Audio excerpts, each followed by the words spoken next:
You're listening to Three Kitchens Podcast, a member of the Alberta Podcast Network, locally grown, community supported. Now let's get cooking, 'cause I'm starving. Today's episode of Three Kitchens is sponsored by Pod Power. With Pod Power, our sponsors are making it possible for us to amplify the voices of Albertans with Alberta podcasters. This episode, the Edmonton Community Foundation is helping us give a Pod Power shout out to Bookwoman. Bookwomen is a podcast about editing, publishing, and writing Indigenous stories. Three Métis librarians representing nations from across the homeland aim to inspire Indigenous peoples to share their stories in whatever form that they enjoy. Guests include Indigenous stories from diverse mediums, like podcasting, burlesque, books, comics, social media, films, music, and everything in between. You can listen and find out more at bookwomenpodcast.ca.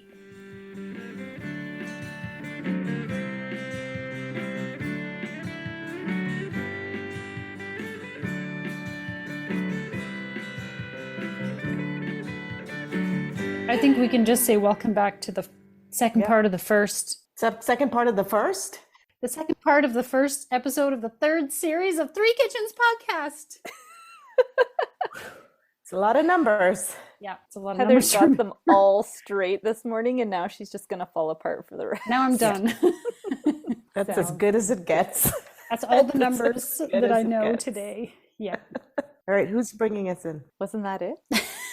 I think, welcome to Three Kitchens. You just heard that, which episode it is. We are off to a running start. We have a lot going on. We did the fantastic interview with Janna and Ryan Greir from Whispering Cedars Ranch. If you haven't tuned into that, check out episode 1. No, part 1. Part of episode 1 1. of episode 1 Yeah. of season 3. That's right. Of Three Kitchens Podcast. Of what are we doing again?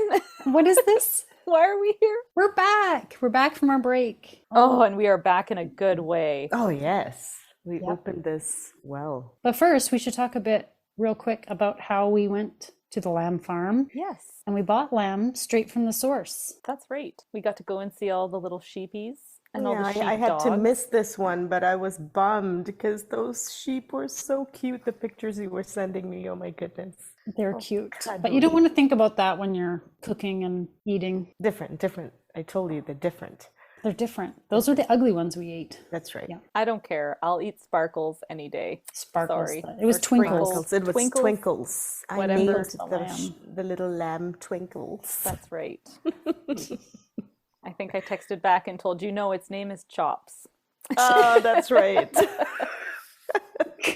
Poor thing. Well, they are quite happy because they don't know their destiny. And they get to live out on the farm. Yeah, Mm-hmm. they're well taken care of, well fed. It was nice because we had a little tour. We got to see all kind of how they process them, where they bring them in, where they take care of them, where they do their lambing, where they turn them out, and the solar farm, which is Yes. exactly that, a solar farm. I can't remember who runs it, but they bring their sheep there to graze and clear out all the weeds. Yeah. Very cool. And re-fertilize the soil and bring Yeah. water into it. And what a great way to make it more regenerative. Mm-hmm. And something I learned that I didn't know, I guess never thought of, is that the weeds are higher protein than like grass.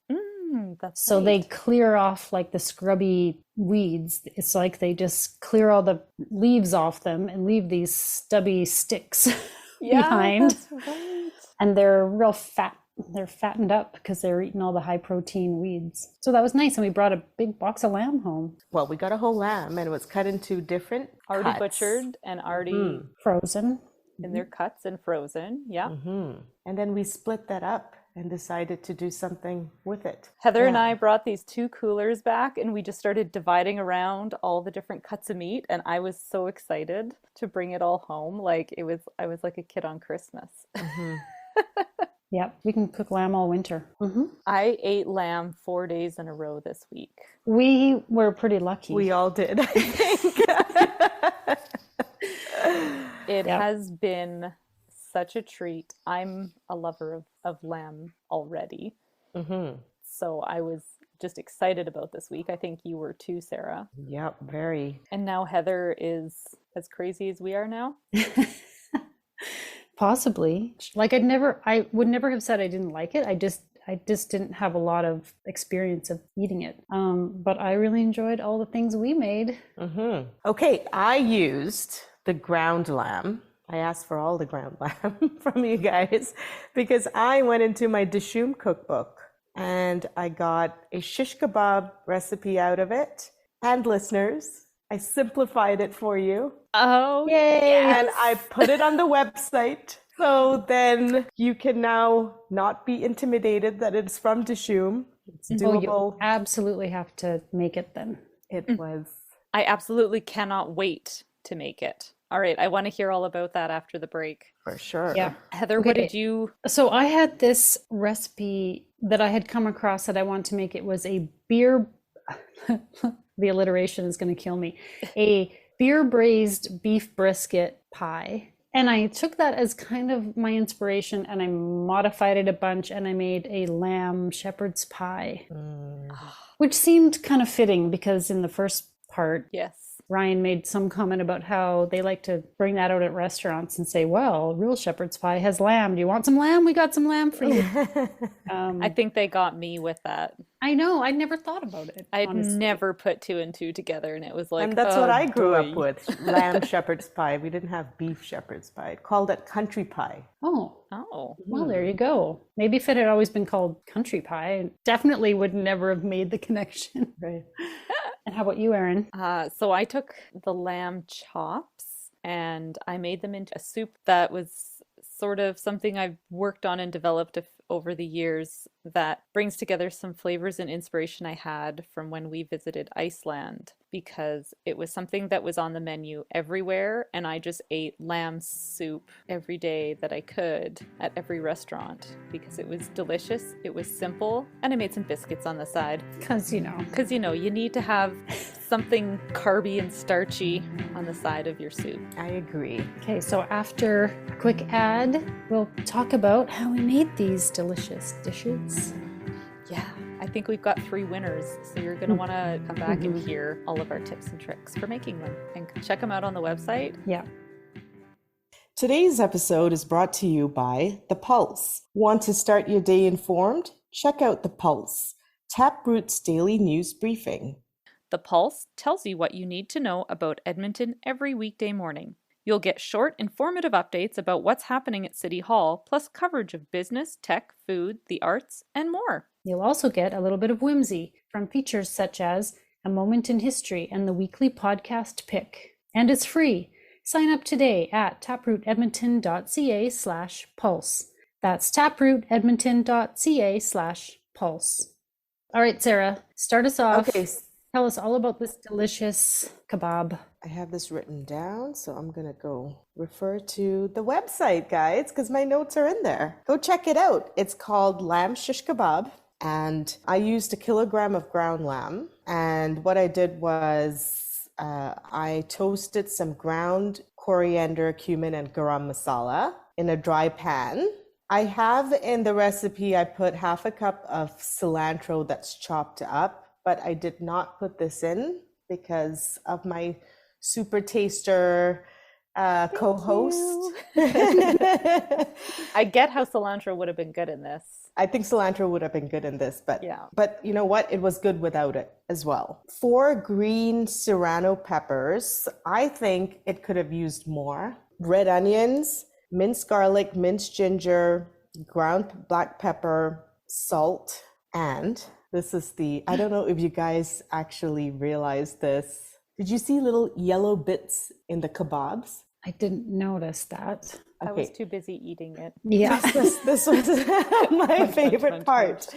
And I'll tell you why this is actually included in this recipe. It was Kraft cheese, processed cheese. What do you mean? Poor Heather. She's like, What do you mean process? Like the plastic Ameri- sheet? Oh. The American, American cheese. Okay, now is this in Dishoom? It was. What? And there's a reason for it. This is very strange. Okay, so basically you toast those ground spices and then you put your onions and green chilies and cilantro into a food processor, blitz it up. And then in a large bowl, you add your ground lamb and you cut your processed cheese as finely as you can. If you can get it fine, that's fine, because it's quite a sticky cheese. It doesn't tend to cut up very nicely. I'm not sure you should be calling it cheese in the first place. It's processed cheese. That's something. Okay. And then with your hands, you just mix that cheese into the lamb and you make sure that it's mixed up really well. And what that does is it increases the fat content of the mixture. What kind of fat is in that? Like cheese? the plastic fat? Yeah, the plastic fat. No, I'd honestly be curious to know what kind of fat is in it. It's milk fat, isn't it? I honestly don't know. I think it is. It is cheese. I think it's just kind of not great cheese.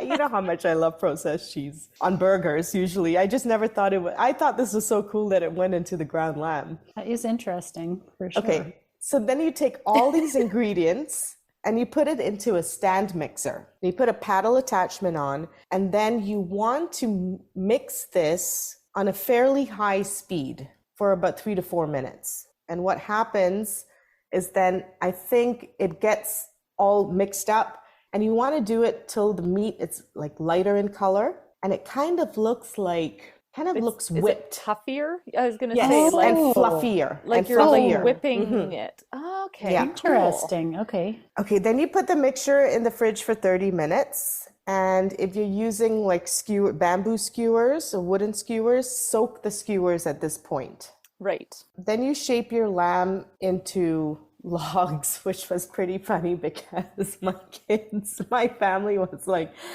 oh, this lamb looks like poop, because basically you make a log of lamb. A log of lamb. So you shape your lamb into logs and you put the skewer through them. Okay. So I did this, went between 80 to 90 grams for these logs, of lamb. And I yielded about 12 to 13 skewers of meat. And then you heat up your barbecue to medium high. You don't want it too high. And then once you place them on the barbecue, you want to constantly turn them.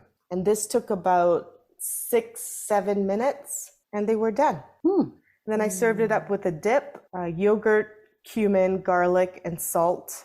And then you blend that all up. And I put something called kebab masala over it. If you guys can find kebab masala, it's something that I just came across like a few months ago. Go get kebab masala. It is so delicious. Garnish with red onions, cucumber, lemon juice, or salted lemon juice. And you can throw cilantro on that as well. And I served it to you with pita bread. Did I give you pita? I gave you pita bread. You did. My favorite kind of basmati rice, which was buttered saffron rice, which is also, and that recipe is also in the website if you guys want to check it out. Excellent. Well, I would never have guessed there was plastic cheese in this. I was hoping that you would not look at the recipe before this episode. Oh, no. I don't do that. I wait for you to tell me all about it. I thought this was so good. So good. It's more than one log. Yes. Yeah. I kind of cut it in half, like twice. I put the pita with the veggies and everything all in and like ate it like a sandwich. And then I had the other half that I could kind of just focus on the taste of the kebab. And it was just all delicious. Like put that all in a wrap and just eat it up with the rice and the veggies and the sauce. Yeah. Oh, good. Yummy. Yeah. So I did somewhat similar to you, although I didn't think about cutting the log in half. But I just opened up that pita and pretty much scraped everything off the plate into the pita and then dumped the sauce on top and then wrapped it up in a little tin foil and just put it in my oven so that it just heated everything through. Nice. And so while I ate I had like a smaller portion of what I had cooked for dinner that night. And then I went to the oven and popped out my pita. And everyone in my family was like, what? Where did that come from? Oh my God. Everyone ended up taking a bite. And my kids were like, wow, this is Oh, the they liked it. Okay. best So did mine. tasting lamb. Like, I couldn't get enough of it. I loved the flavors in there.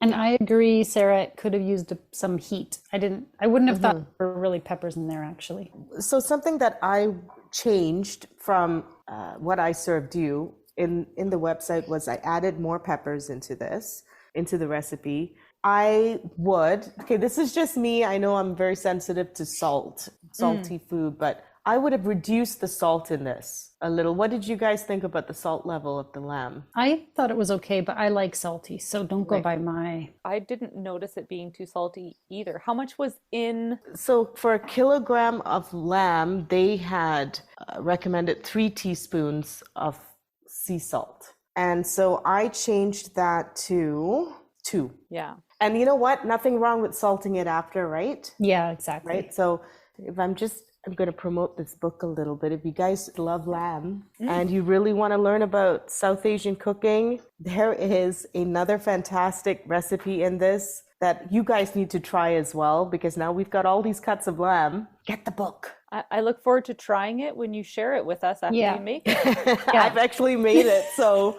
the sad part is that was all the ground lamb that was in the box. Went to this one recipe. If you're going to go buy it at Whispering Cedars Ranch, you can call them up and say, I want these specific cuts. And you can say, I want ground. Call them up and do it, because this lamb, Whispering Cedar lamb, is really good. It really is good. Yeah, this feels like, wow. Like every single dish that we made was good because of the ingredients and, the cooks as well. But I mean, a lot of it had to do with where we source the lamb from. Absolutely. Yeah. You know what it's going to taste like. You're not going to get a variety of... That's right. And it's not gamey. But it doesn't not taste like lamb at the same time. Yeah. Like, I eat it and I'm like, this is lamb. This is tasty lamb. This is the lamb I want to taste. Like, don't expect it to taste like beef because we say it's not gamey. Yeah. Right? It tastes like lamb, but it's in the best way possible. You can taste a difference. And it's just a preference thing. Yes, really. It is. Okay, let me tell you about a shepherd's pie. Yes. So I used 2 lamb shanks. It was approximately just under a kilogram of meat. Well, it's on the bone, so you got to account for that. Yeah. Onion, dried ancho peppers, cumin, oregano, chipotle pepper sauce, canned chopped tomatoes, malt vinegar, brown sugar, Mexican beer. I used Corona, the inspiration recipe, which on the blog I will link to if you want to go check out that beer braised brisket. Beef pie. It's quite different in the end, but if you want to check that out, it's also, they recommended Corona, and that's what I used. Okay. There was also coriander paste in here. Ooh. Sorry, Erin. But like, you know how you buy it in like the tube and you squeeze it out, the fresh, it's cilantro, coriander, cilantro. But coriander is the seed, cilantro is the leaf. No, it's just the same thing. Coriander seeds and coriander. It's like if you don't have the fresh, but you have the tube of it in your fridge. Yeah. Okay, so I put a tablespoon of that in there. I did think of you, and I was like, doing it anyways. It's all cooked in. I didn't think you'd taste it, and clearly I was right. Maybe that's how I slowly changed my taste buds. Oh, yeah. Like, seriously. Maybe. It's like slow poison. And I just, slowly take a little bit all the time, and eventually it won't taste like soap. I really wish. Okay, thank you for educating me on the coriander. I was not aware. Okay, so start by rehydrating those 2 dried ancho peppers. Okay. With just enough water. So I took off the stems and the seeds, kind of chopped them into some like quarters, put just enough hot water over it to soften them. You don't want a lot of water because you're going to use the water in it's kind of a chili mixture that you're making. So you got your rehydrated ancho peppers and your spices and chipotle pepper sauce. So this is like in a little jar. With the Mexican foods, you'll see chipotle pepper sauce. It's like it's that smoky chipotle taste that you get in fajitas. That's what this stuff is. Are chipotle peppers the red form of a jalapeno, or is that something different? It's a smoked red jalapeno. Yeah.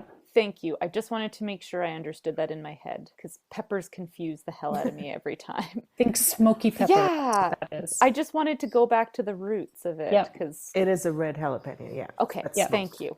Canned chopped tomatoes, malt, vinegar, brown sugar. You're putting all that in your food processor. Oh, and your onion, you have one onion, you're going to chop it up fine and soften it in whatever pot you're going to use is going to go in the oven, like so a Dutch oven or a heavy skillet, something like that. Soften your onions, take them out, put that into the food processor with your chilies and spices and tomatoes.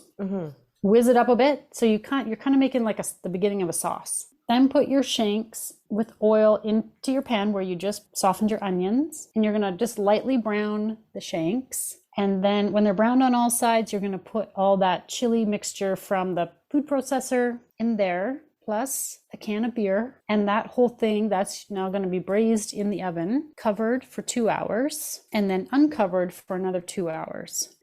Like after 2 hours, see if the meat's starting to soften, coming off the bone, and just check that your sauce still has some liquid in it. Because if it's drying out a bit too much, you probably would want to add some liquid. Mine was fine, but if I'd left it longer, I think it would have dried out more, because you're going to uncover it now and it's going to dry out faster, right? So just keep an eye on the liquid so you're not burning. What temperature was your oven at? 320. Oh, okay. That's still pretty warm. Yep. Then what I did was made mashed potatoes. Just make mashed potatoes as however you like to make mashed potatoes, and make a big pot of them, because if you have leftovers, there's other things you can do with leftover potatoes. I added some grated cheddar cheese into my mashed potatoes. Okay, so now it's done. You take your meat off the bone, keep all your peppers and sauce and everything in there with it, put it into a skillet, put your mashed potatoes on top, and bake it for about, I'd say 30 minutes. You want your potato to start to kind of get bubbly and brown around the edges. And then you could even put it under the broiler to kind of toast those potatoes a bit. And that's it. So you're doing the shepherd's pie method, but first you got to make this sort of chili sauce business to go with the meat. So it's an extra step because you're braising, as opposed to, like, say, if you made it with ground meat, you just brown the meat, right? So it's a bit of a different take. Good. It was so good. Yeah. That's so deluxe Sunday dinner. Yeah. So that's how I grew up eating shepherd's pie with lamb in it. So it was like more than just how amazing that recipe was. It was really good. It was like memories. I'm like, oh my God, this is like shepherd's pie. I'm eating actual shepherd's pie. It was so good. Yay. So good. Yeah, I loved that smoky, peppery taste in there. That really came through, and it went great with the lamb, I thought. You could also put this lamb filling into a pie crust. Yes. Or like put biscuit, biscuit go on top. So good. So good. That's the way people should be making shepherd's pie. I don't know that I could ever make it with ground beef again. Yeah, I It's feel so a little bit bumped up a bracket, I'm not gonna lie. Like, I have a new love for shepherd's pie. Yeah. Love it. Love it. It was really good. yeah, that was delicious. And how big of a pan did it make? Was it a biggie? It was the big one. It made about 9 servings. Wow. That's quite big, which is good if you're going to put all that effort into, Yeah. extra effort into yeah. making your filling. I got just talking about it. I'm just like, should I go in and take out? I know. I was like, Cut of who has lamb? the other shank? Who has the other shank? Or did you have both shanks? No, I think I only have one. I have to check. Someone else has a shank. This is the fun part we get to play. Who has what cut? Maybe you could do a different cut and just, because it's braised. Yeah, Almost anything yeah. can be braised. Right? Yeah. I'm just wondering if I'm too sick for it. Lie down, Sarah. You sound good, and it's because you had my lamb soup. Yes. Oh, That's what my a segue. savior. Yeah. I really love this soup, and this was the best it's ever been. This isn't a recipe that is new to me. It's one that I've kind of been developing over time. And if I remember correctly, in September in Iceland, like a lot of their sheep just roam free, and then they have to go and round up all these sheep, and like kids have time off of school to help their families do this if they still do that, and they go and then they have these big feasts once they've rounded up all their lamb and stuff. It's kind of like a seasonal tradition. It's an important part of their culture at this time of year for anyone who lives and still shepherds there. And so we were there in September, and so I kind of crave this soup at this time of year. All the pieces came together. So I think I finally found this to a point where I'm happy to like put this recipe out into the world and call it my own, because now I really love it. Nice. I also used a kilogram of lamb. So it's interesting. We all used a kilogram of lamb to make this to share it around. So it was a kilogram of lamb chop. And I have to say, like, these chops from Whispering Cedars Ranch are incredible. Like, I don't know if you've ever seen the little tiny lamb chops that like come at the store. And I sometimes buy them to do this, and I'm always kind of disappointed at the quality, and like there's not that much meat on each chop. This one, I think I used 7 chops, and that was like meaty, and they were a good size, and great fat in there too. Like, all right, I'll stop gushing over the chops. I really was impressed. Okay, so you take your lamb chops, and in your big soup pot, you're going to put some olive oil on the bottom, and then you're just going to turn it up medium to high heat and just sear them on both sides so they get nice and brown and crispy. And then you're just going to take them out of your pot, and then you're going to pop in your onion that you've diced up, and you just want to cook it until it's nice and soft and transparent. And then you add in your salt, your thyme, your oregano, and your barley. And I like putting in my spices while the pan's still hot and my onions in there and the fat's in there, because I just feel like heating your spices like that, just, I don't know, it makes them just a little bit more complex tasting and stuff. I don't know, there's something about that I've gotten into, and maybe it's all in my head, but try it out and see if you agree. Once you've got all your lamb back in, and then you add in 12 cups of water. It doesn't need to be broth, because you're kind of making a broth with your lamb chops. And so you put in your 12 cups of water, you've got your lamb back in there, and then the onion and all the spices, and you're going to bring that up to a boil and then turn it down and simmer it for 30 minutes. And while that's simmering, you're going to cube up, and I kind of like these things in bigger pieces.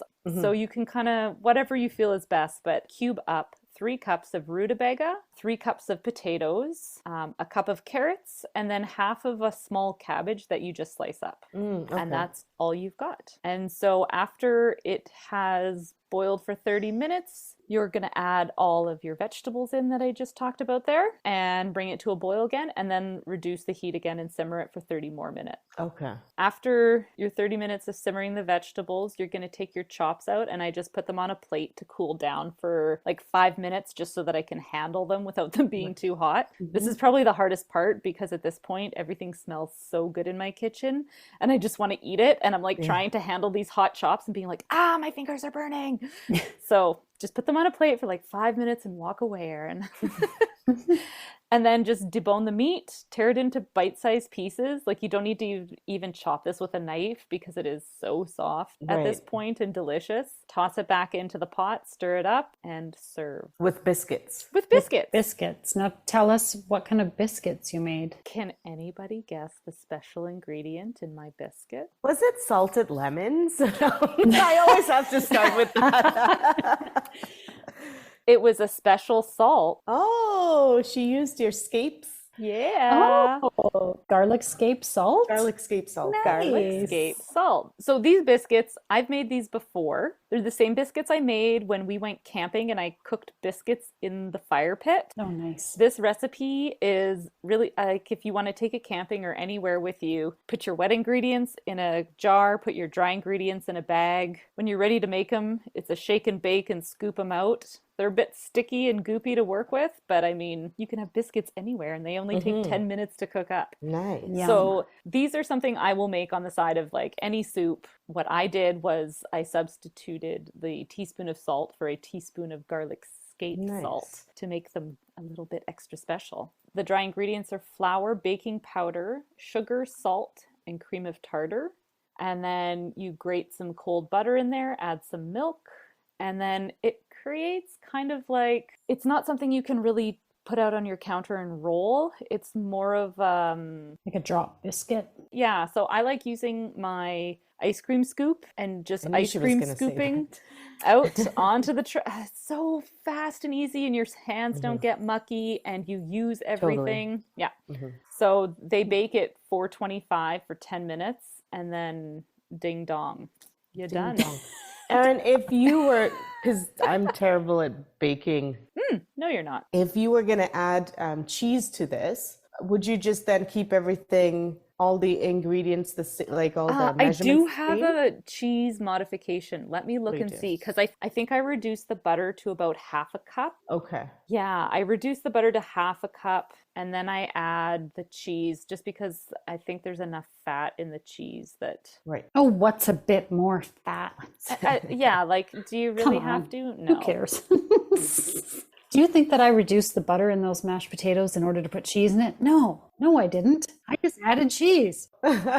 Yeah, no, it's a really versatile biscuit recipe. So on the side of a soup with more butter on top of it. Oh yeah, I put butter on my biscuit. I did too. It was and then perfect, right? I was sick. Yes. And we've got that cool crisp in the air because it's fall, or it feels like fall, and just a perfect soup. I added a little bit more salt to mine. Oh, did you? Okay. And a few chili flakes because I needed for the sinuses. I like putting lots of ground pepper on this one. Oh yeah, great idea. I never thought about that. So good. I also added salt and ground pepper to mine. Thought it needed just a little, but not much. Like, it's pretty darn tasty just on its own. Like, it sometimes surprises me that a soup it's really not cooked all that long, can go from water to this really flavorful broth, right? Yeah. Like, it's not like you started with chicken broth or something.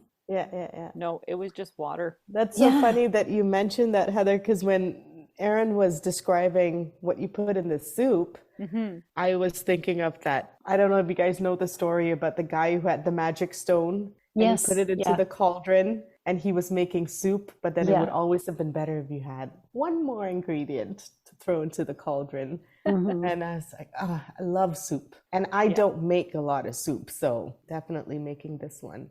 Yeah. And do you find sometimes if you have leftovers, it's super thick the next day, and then the next day you got to add more water, but then it doesn't taste right, and it's like. And this one didn't, because I had half the first day and then half the second day. What? How did you possibly put half of that away? I was sick. I was not feeling good. So I put that whole jar in my soup bowl, and it was the perfect bowl of soup.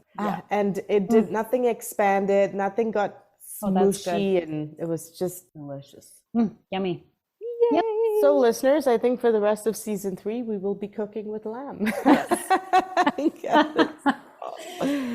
No, never fear. We have all kinds of interesting things coming up. All sorts of crazy stuff. Yeah. And I think for anybody who is local in Calgary, you owe it to yourself to try lamb again and to go get some from Whispering Cedars Ranch. Oh my gosh. They do make deliveries a couple times a week, I think, in Calgary. So if you don't want to go out to the farm, you can contact them and then just meet them and pick it up. Yeah. Perfect. Well, you'll be seeing me again, Whispering Cedar. Can't get rid of me, I can tell you that. I'm also just really curious to make that shoulder chop that they kept talking about. Yeah, now I'm super excited about barbecuing some shoulder chops. Yeah. Listen, Janna and Ryan, if you were exaggerating, you're in trouble. No, just kidding. We could have talked with them all day long about cooking it and eating it and what to serve with it and how to spice it and all the things. Yeah. So this was a great kickoff. If you're, like Erin said, if you're hesitant or you haven't eaten it in a while and you're not sure if you like it, can't remember, you will. And here we've given you 3 quite different ways of preparing it. And I'm sure there will be more in the future, and we'll post recipes on the website, or we'll put things on social that we're cooking at home. And so cook along. There's going to be a serious cooking lamb section on our website that's dedicated. Fantastic. Well, this is just making me hungry. Now I have to go down to my freezer and reevaluate What's all in of there. the cuts I have and my meals for the week. So I hope we've inspired all of you to also want to cook something like this. And try something different, like 3 very different recipes with very different spice backgrounds, and so good, every single one of them. Let's say a great big thank you to Whispering Cedars Ranch and Janna and Ryan. And this was the longest year of my life waiting to get that lamb. And I didn't know it until we got it, because it's changed my life. You guys are awesome. Yes, thank you. That was great. And now for the fine print. Join us over on the socials, Facebook, Instagram, YouTube, and Pinterest, and on our website at threekitchenspodcast.com. And remember, when you like, follow, subscribe, and review, it helps more people find us. Thank you so much for listening.